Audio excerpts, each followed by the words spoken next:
Hello दोस्तों, मैं विवेक कुमार स्वागत करता हूं आपका अपने YouTube चैनल इनोवेशन लेबोरेटरी में। दोस्तों, आज का जो टॉपिक है वो है साइबर क्राइम के बारे में। साइबर क्राइम क्या है, क्यों हमें सचेत रहना चाहिए, क्यों हमें इससे बचना चाहिए, कैसे बचना चाहिए, इन सभी चीज़ों को हम कवर करेंगे। और आज इन सभी चीज़ों को हम कवर करेंगे और आज का जो वीडियो है ये आपके लिए काफ़ी इम्पोर्टेंट हो सकता है। तो आप पूरा जानने के लिए, पूरा समझने के लिए वीडियो को अंत तक देखें और जहां तक बेनिफिट संभव हो आप इस वीडियो का ले सकते हैं। इस वीडियो को देखकर न सिर्फ आप अपने अकाउंट की सुरक्षा बल्कि आप अपने दोस्तों जिनको आप चाहते हैं उनका और भी कई लोगों के अकाउंट्स को आप बचा सकते हैं। दोस्तों, साइबर क्राइम 3 तरीके से किया जाता है। पहला होता है हैकिंग, दूसरा होता है मिलीभगत और तीसरा होता है गैसिंग। तो जनरली जो आपको कॉल्स आते हैं वो गेसिंग के होते हैं या मिलीभगत के होते हैं। हैकिंग के लिए जो होता है वो नेशनल या इंटरनेशनल लेवल के हैकर्स होते हैं और वो बड़े बड़े जो अकाउंट्स होते हैं उनको हैक करते हैं। छोटे मोटे अकाउंट से उनको कोई फर्क नहीं पड़ता, क्योंकि उतनी अकाउंट जब वो हैक कर ही रहे हैं तो 100, 200, 400, 1000, 2000 के लिए वो हैकिंग ना करेंगे। और जो बड़े हैकर्स होते हैं वो बड़े पूंजीपति के अकाउंट्स पर नजर डाले होते हैं। उन्हें पता होता है कि किनके अकाउंट में पैसा हो सकता है और किनके अकाउंट में नहीं हो सकता है। लेकिन साइबर क्राइम के जो दूसरी पहलू है हैकिंग और मिलीभगत, इसके बारे में हम लोगों को थोड़ा डिटेल में जानना होगा, क्योंकि जनरली हमारे पर जो अटैक होता है वो मिलीभगत का होता है या गैसिंग का होता है। गैसिंग में क्या होता है कि एक रैंडम नंबर लिया जाता है और उस रैंडम नंबर पर आपको कॉल किया जाता है। जब आपको कॉल किया जाता है तो गैसिंग के तौर पर आपको बताया जाता है कि आपके या तो क्रेडिट कार्ड अकाउंट के कंपनी से बोल रहे हैं या फिर वो आपके बैंक अकाउंट से बैंक से बोल रहे हैं। और कभी कभी क्या होता है कि जब वो बैंक का नाम लेते हैं तो बैंक आपके बैंक से मैच हो जाता है, तो आपको लगता है ये रियल में हमारे बैंक से कॉल कर रहे हैं। उसके बाद वो बोलते हैं कि आपके अकाउंट को बंद कर दिया गया है या आपके क्रेडिट कार्ड को बंद कर दिया गया है। इसे ओपन करने के लिए आपके पास एक वेरिफिकेशन का कोड जाएगा, आपको अपना एटीएम कार्ड कंफर्म करना पड़ेगा या आपको अपना डेबिट कार्ड का नंबर कंफर्म करना पड़ेगा या आपको अपने क्रेडिट कार्ड का नंबर कंफर्म करना पड़ेगा।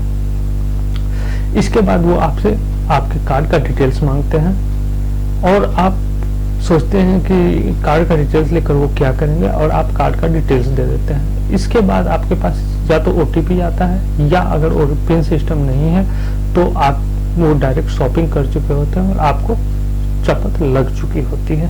और जब तक में आपको पता चलता है आपको नुकसान हो चुका होता है। आप न पुलिस के पास जा सकते हैं, न किसी के पास जा पाते हैं और आप फंस चुके होते हैं। तो ऐसे सिचुएशन से बचने के लिए आपको सबसे पहले तो साइबर क्राइम ऑफिस जाना पड़ेगा या फिर थाने में जाकर एफआईआर करना होगा।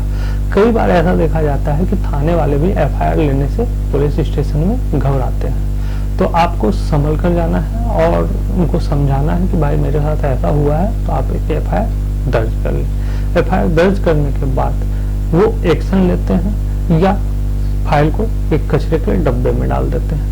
तो कहीं ना कहीं आपको खुद सचेत रहना है और खुद से अपनी सेफ्टी करनी है।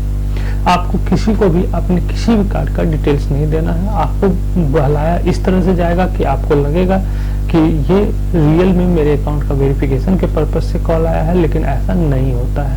जनरली ना तो कोई कभी बैंक से कॉल आता है और ना ही कोई आपको कॉल करके आपके एटीएम कार्ड का नंबर या डेबिट कार्ड का नंबर या फिर क्रेडिट कार्ड का नंबर कोई पूछता है। और पूछ भी ले तो अगर ओटीपी पूछ रहा है तो जाहिर सी बात है, ओटीपी पूछने का मतलब है कि आपके अकाउंट से चपत लगने वाली है, आपको काफी नुकसान होने वाला है, आपकी गाड़ी कमाई का पैसा कहीं और जाने वाला है और आप हाथ मलते रह जाएंगे। दूसरा जो वे होता है वो वे होता है बैंकिंग से। बैंकिंग में क्या होता है कि बैंक का ही कोई स्टाफ इन लोगों से मिला होता है जो अपने आप को हैकर बताते हैं या फिर जो ये बताते हैं कि वो किसी के भी अकाउंट से पैसे उड़ा सकते हैं। रियली में ये ऐसा नहीं कर पाते हैं। ये बैंक से मिले होते हैं और बैंक वाले इसे कॉन्टेक्ट नंबर्स, अकाउंट की सारी डिटेल्स, डेबिट कार्ड की डिटेल्स प्रोवाइड करवाते हैं और ये शॉपिंग करते हैं। शॉपिंग करते के बाद ये मोबाइल क्लोनिंग यूज करते हैं। मोबाइल क्लोनिंग में क्या होता है कि जो नंबर आपका होता है सेम नंबर जनरेट किया जाता है या फिर आपका जो एटीएम कार्ड का कोड होता है, ओटीपी होता है, उसे बाईपास कर दिया जाता है। बाईपास करने से क्या होता है कि आपके पास कोड तो आएगा, लेकिन वो उस कोड की उनको जरूरत नहीं पड़ेगी और वो डायरेक्ट ट्रांजैक्शन कर सकते हैं, और ट्रांजैक्शन करने के बाद आपके अकाउंट से पैसा कट चुका होता है। तो यहाँ पर इसमें आप बैंक, जब भी ऐसा होता है तो आपको बैंक में 24 घंटे के अंदर कंप्लेन करना होता है। अगर 10,000 से नीचे का ट्रांजैक्शन है तो बैंक उसके लिए जिम्मेवारी लेती है। अगर 10,000 से ज़्यादा का ट्रांजैक्शन है तो भी 10,000 रुपये तक की जिम्मेवारी बैंक लेगी। और 24 घंटे के बाद अगर आप कंप्लेन करते हैं तो आपको आरबीआई को भी कंप्लेन करना पड़ सकता है, या फिर आपको कभी साइबर क्राइम में कंप्लेन करना पड़ सकता है, तो वहां से आपको हेल्प मिल सकता है। सचेत रहने के लिए आप क्या क्या कर सकते हैं? आप अपने एटीएम का पिन या डेबिट कार्ड का या क्रेडिट कार्ड का पिन को हमेशा चेंज करते रहें, इसे हाईली सिक्योर करके रखें। अगर पॉसिबल हो तो टेम्पोररी, जैसे आज के डेट में मोबाइल में ऑप्शन आ चुका है, जैसा कि मैं आपको मतलब कि अभी तो नहीं दिखा पाऊंगा क्योंकि ये पर्सनल चीज़ें होती है, लेकिन आपके मोबाइल में जब आप क्रेडिट कार्ड यूज कर रहे हैं तो आपके मोबाइल में जब आप अकाउंट में लॉगिन करते हैं तो वहाँ से टेम्पोररी ब्लॉकिंग का ऑप्शन आता है। तो ज़्यादातर समय में आप कोशिश ये करें कि अपने क्रेडिट कार्ड को ब्लॉक करके रखें। एटीएम का पिन रेगुलरली हर 15 दिन पर चेंज करते रहें, और एटीएम का पिन हर 15 दिन पर चेंज करते रहें। और किसी को भी अनजान आदमी को या बैंक से ही कॉल आए तो उसे अपना ओटीपी नंबर ना बताएं। तो दोस्तों, आज जो हम लोग जान रहे हैं कि जैसे कुछ लाइव केसेस मैं आपको बताना चाहूँगा कि अभी मेरे एक दोस्त हैं, उनके साथ क्या हुआ कि उन्होंने अपना एक सेलफोन सेल करना था उनको। मैं एक एग्जांपल के तौर पर आपको बता रहा हूँ कि कैसे आपके साथ चीटिंग हो सकती है। कुछ एग्जांपल्स लेकर चलते हैं। तो उनके साथ क्या हुआ कि उन्हें अपना मोबाइल सेल करना था, उन्होंने OLX पर डाला। OLX पर जब उन्होंने पिक्चर्स अपलोड किया तो उन्हें कॉल आया किसी सरदार जी का, जिन्होंने बताया कि वो पटना से बोल रहे हैं, जो कि हमारी कैपिटल सिटी है, और वो फ़ोन में इंटरेस्टेड है, वो पेमेंट करना चाहते हैं और उनका कोई बंदा आकर फ़ोन कलेक्ट कर लेगा। लेकिन जब वो आते हैं, मतलब कि पेमेंट की बात करते हैं, तो वो बोलते हैं कि भाई पेमेंट जा नहीं रहा है, आप ऐसा करो, आप अपना UPI ID दो या आप अपना मोबाइल नंबर दो और उस पर मैं आपको पेमेंट करता हूँ। और पेमेंट करने की जगह पर उन्होंने 1,000 रुपये का पेमेंट इनसे मांगा, और इन्होंने सोचा कि 1,000 रुपये है वो मुझे वापस कर देंगे। मतलब कि बात की जाल में इस तरह से उनको फंसाया गया होगा कि वो समझ नहीं पाए होंगे, और 1,000 रुपये इन्होंने ट्रांजेक्शन कर दिया। ट्रांजेक्शन करने के बाद सामने वाले को समझ में आ गया कि मैं इससे जितना चाहूँ ट्रांजेक्शन करवा सकता हूँ। तो फिर उन्होंने क्या किया कि उनसे बोला कि आप ऐसा करो, यहाँ फ़ोन पे से यूज मत करो, आप गूगल पे यूज करो, और गूगल पे पर आपके नंबर पर मैं रिक्वेस्ट भेजता हूँ आपको पेमेंट की, और आप उसे एक्सेप्ट कर लो तो मेरे अकाउंट से पैसा आपके अकाउंट में चला जाएगा। रिक्वेस्ट में उन्होंने पैसे देने की जगह पर पैसे लेने की रिक्वेस्ट भेजते हैं वो, और उन्होंने 1,000 के जगह पर 10,001 रुपये का रिक्वेस्ट भेजा। जब पैसा ट्रांजैक्शन नहीं हुआ, इनके अकाउंट से कट गया, तो उन्होंने बोला कि मैं पैसे वापस कर दूंगा अगर मेरे अकाउंट में आया तो, ये आपका पैसा नहीं कटा है, आप फिर से मैं रिक्वेस्ट भेज रहा हूँ, आप फिर से एक बार ट्राई करो। और सेम ट्रांजैक्शन रिक्वेस्ट उन्होंने फिर भेजा। सामने वाले बंदे ने बातों के लाल में उन्हें इस तरह से उलझाया गया होगा, मैं नहीं कहता कि वो जानबूझकर बेवकूफ़ बन रहे हैं, उन्हें बातों से इस तरह से उलझाया गया होगा कि वो सोच नहीं पाए होंगे, और उन्होंने फिर से दोबारा और 4 बार ट्रांजैक्शन कर दिया। जब 40,000 रुपये से ऊपर का चपत उनको लग गया, तब उनको होश आया कि अरे यार, मुझे 40,000 का चपत लगा, 10,000 के चक्कर में मुझे 40,000 का नुकसान हो गया है। तो फिर वो 2-3 दिनों के बाद मेरे पास आए, तो मैंने उनके UPI से नंबर निकाला और नंबर पर कॉल करने की कोशिश की। उन्हें बताया कि भाई मैं आपको थाने तक ले जाऊंगा, पुलिस स्टेशन में कंप्लेन करूंगा, लेकिन उनके पास डर नहीं होता क्योंकि वो रेगुलर मतलब कि आदी होते हैं इन तरह के कॉल्स के, तो उन्हें डर नहीं होता।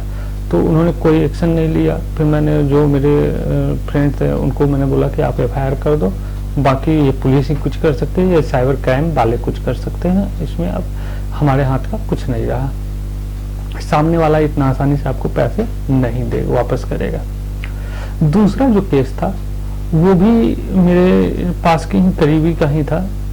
उसमें क्या हुआ कि उन्हें कॉल किया गया कि आपका एटीएम ब्लॉक हो गया है या आपका अकाउंट ब्लॉक हो गया है, और अकाउंट ब्लॉक होने के नाम पर उन्होंने अकाउंट को वेरीफाई करने के लिए उनसे एटीएम नंबर मांगा और उन्होंने एटीएम नंबर दे दिया। जब एटीएम नंबर दे दिया तो उन्हें फिर एक ओटीपी मांगा, इन्होंने ओटीपी भी दे दिया, और जब ओटीपी दिया तो संयोग से इनके अकाउंट में कम पैसे थे, मात्र 1000 रुपए थे, तो 997 रुपए या कुछ लगभग इसी अमाउंट का इनको चपत लगाया गया। और जब इनको समझ में आया तो इनका 1000 रुपए के लगभग जा चुका था।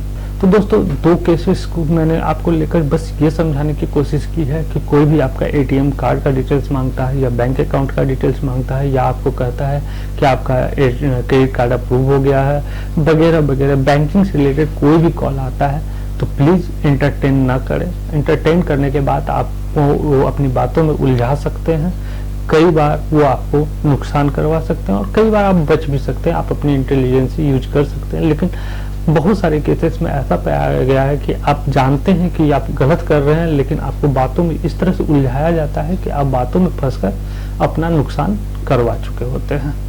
तो दोस्तों, इससे बचने का दूसरा कोई रास्ता नहीं है सिवाय आपके प्रेजेंस ऑफ माइंड के, और आप एक कंप्लेन करके छोड़ सकते हैं, पुलिस भी कुछ नहीं करेगी 99% केस में। कुछ केसेस होते हैं जहां पर पुलिस एक्टिव होती है और जो साइबर क्रिमिनल्स होते हैं उनको पकड़ने की कोशिश करती है, लेकिन 99% चांसेस में वो फेल होते हैं। फेल इसलिए होते हैं कि 99% चांसेस में अकाउंट होल्डर जो होता है वो एटीएम कार्ड यूज कर रहा होता है और अकाउंट जिसके नाम पर होता है वो डेड हो चुका होता है, यानी कि उनकी मृत्यु हो चुकी होती है, या फिर वो किसी ऐसे अननोन आदमी के नाम पर अकाउंट खोल चुके होते हैं जिनको वो जानते नहीं हैं और उनका आधार कार्ड, पैन कार्ड, सारा चीज वो किसी न किसी बहाने उनको मिलता रहता है या कहीं से वो बाय करते हैं और उनके नाम पर वो अकाउंट खोल चुके होते हैं।